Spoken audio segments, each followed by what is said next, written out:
Canoe ने बताया कि जब वो पहली बार अपने मानसिक जगत को छोड़कर इस पृथ्वी पर आया तो उसे ऐसा लगा जैसे यहाँ का जीवन, धरती का जीवन उसके लिए ऐसा था जैसे किसी ने पैरों में पत्थर बांध दिए हो। यहाँ की इस पृथ्वी प्लेनेट की जो इतनी एक सघन सी ऊर्जा है, ये उसको बड़ी भारी भरकम लगती थी। कुल मिला के जो उसने अपना पहला बर्थ लिया था भारत में, वो उसके लिए एक झटका था।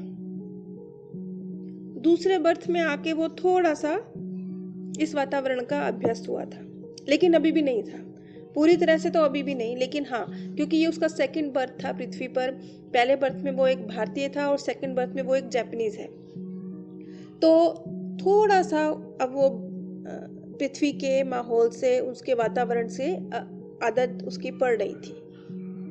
लेकिन अभी भी उसे जो लोगों का एक गुस्से का व्यवहार होता है, एक विश्वासघात समाज में जैसा फैला हुआ है, इन सब चीजों के साथ उसे डील करने में अभी भी दिक्कत है। और जब ये पूछा गया कि उसके प्लेनेट का नाम क्या है, तो उसने कहा कि मैं नाम नहीं ले सकता, इसलिए क्योंकि उसका कोई नाम है ही नहीं। वो तो बस एक साउंड है, एक ध्वनि, और वो इस तरह की साउंड है जिसे अब मैं इस गले से नहीं निकाल सकता। जैसा कि हम जानते हैं कि नियति के घेरे में एक आत्मा को 2-3 शरीर मिलते हैं उसके कर्मों के अनुसार, जिसमें से किसी एक शरीर का चुनाव अपने आने वाले जन्म के लिए वो करती है। लेकिन जब बात किसी दूसरे प्लेनेट की, किसी संकर आत्मा की बात होती है जो दूसरे प्लेनेट से इस धरती पर जन्म ले रही है, उसके सामने ऑप्शंस नहीं होते उसके लिए, क्योंकि हो ही नहीं सकते। उसके लिए जीवन का चुनाव उसके मार्गदर्शक करते हैं। उसे बहुत सारे चुनाव करने के मौके नहीं मिलते। अब कैनो के साथ उसके प्लेनेट से कोई उसका मित्र दूसरा नहीं था जो इस धरती पर जिसने बर्थ लिया हो। कैनो अकेले ही इस पृथ्वी पर उसने बर्थ लिया था, क्योंकि उसने कहा कि वो एक बहुत अपने प्लेनेट की एक बहादुर सोल है जिसने इतनी हिम्मत दिखाई कि उसने धरती प्लेनेट पर जन्म लिया।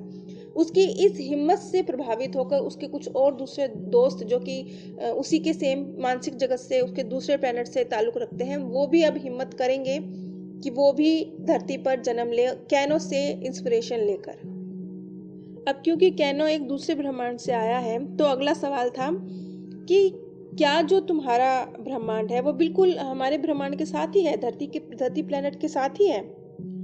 तो इस पर उसका जवाब था कि नहीं, उसे धरती प्लेनेट तक पहुंचने के लिए 3 दूसरे आयामों से गुजरना पड़ा है। जो एक आयाम था वो एक ऐसा स्थान था जो रंगों से और प्रकाश से, साउंड से और एनर्जी से, इसके विस्फोट से भरा हुआ था, और ऐसा लगता था जैसे इस प्लेनेट की अभी रचना हो रही है। और एक दूसरा आयाम जो काला था और खाली था, अभी वो रहने लायक नहीं था। और इसके बाद उसने अपने मानसिक जगत से भी कहीं ज्यादा एक सुंदर आयाम देखा। जो ये तीसरा आयाम था, ये भी भौतिक और मानसिक दोनों था, जैसे धरती है ना, इस तरह से, लेकिन यहाँ पर ज्यादा कोमल भाव थे, ज्यादा एक नाजुक तत्व थे, और मानसिक जगत ज्यादा था। ये भौतिक कम, मानसिक ज्यादा, लेकिन था दोनों। जैसे पृथ्वी पर भी भौतिक रूप भी है और मानसिक ऊर्जा का असर भी है, तो वो मानसिक अधिक था, भौतिक कम था, लेकिन था दोनों। और इसके बारे में कैनो का कहना था कि ये पृथ्वी से भी और उसके मानसिक जगत से भी कहीं बेहतर था। अगला सवाल था कि अब उसे धरती प्लेनेट पर कैसा लग रहा है। इस पर उसका जवाब था, उसने अपने माथे पर हाथ रखते हुए बोला, अच्छा लग रहा है। मैं सीख रहा हूं कि मैं अपनी ऊर्जा को किस तरीके से एक स्थिर और सकारात्मक प्रवाह के साथ इस धरती पर निर्वाह कर सकूं। जब मैं लंबे वक्त तक इस धरती प्लेनेट के लोगों से दूर रहता हूँ, जैसा कि मैंने आपको बताया था कि कैनो एक साइंटिस्ट था, जापानीज साइंटिस्ट था, और वो काफी वक्त अपना प्रयोगशाला में ही गुजारता था, समाज से कुछ हद तक वो कटा हुआ था।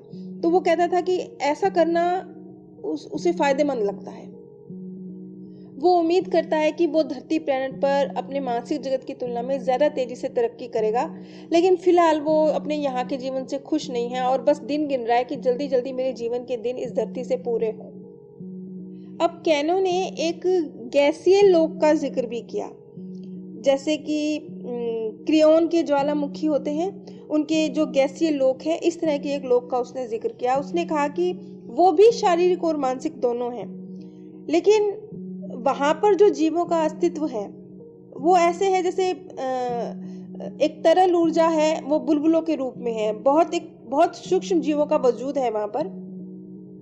और उन सूक्ष्म जीवों में ये खूबी है कि वो अपना रूप और अपनी जो उनकी आकृति है, उनकी जो शेप है, वो उसे परिवर्तित कर सकते हैं। आप ऐसे ही समझ लीजिए जैसे कहते हैं गिलहरी अपना कलर बदल सकती है, कई कई जीव हैं जो अपना कलर बदल सकते हैं, अपनी पूंछ को अपने से अलग कर सकते हैं। तो इस तरह की कई क्वालिटीज हम धरती पे भी देखते हैं कि जीवों में अलग अलग हैं। तो कोई हैरानी वाली बात नहीं कि कोई ऐसा प्लेनेट भी हो वहां पर भी वहां के जो सूक्ष्म जीव हैं, क्योंकि इतने सूक्ष्म जीव हैं जैसे कीड़े मकोड़े, तो उनमें भी इस तरह की कोई खूबी हो सकती है। तो इसमें हैरानी की कोई बात नहीं है कि किसी और प्लेनेट पर इस तरह के बहुत सूक्ष्म जीव हैं जो अपना रूप और अपनी शेप दोनों बदल सकते हैं। यहाँ पर कुछ ऐसा जिक्र भी किया गया कि जैसे एक डोर की तरह समझ लीजिए, सामान्य भाषा में यदि बात की जाए तो एक ऐसे एग्जैक्टली कैनन ने नहीं कहा कि एक डोर है जिससे एक ब्रह्मांड से दूसरे ब्रह्मांड में यात्रा हो रही है, लेकिन कुछ कुछ ऐसा ही।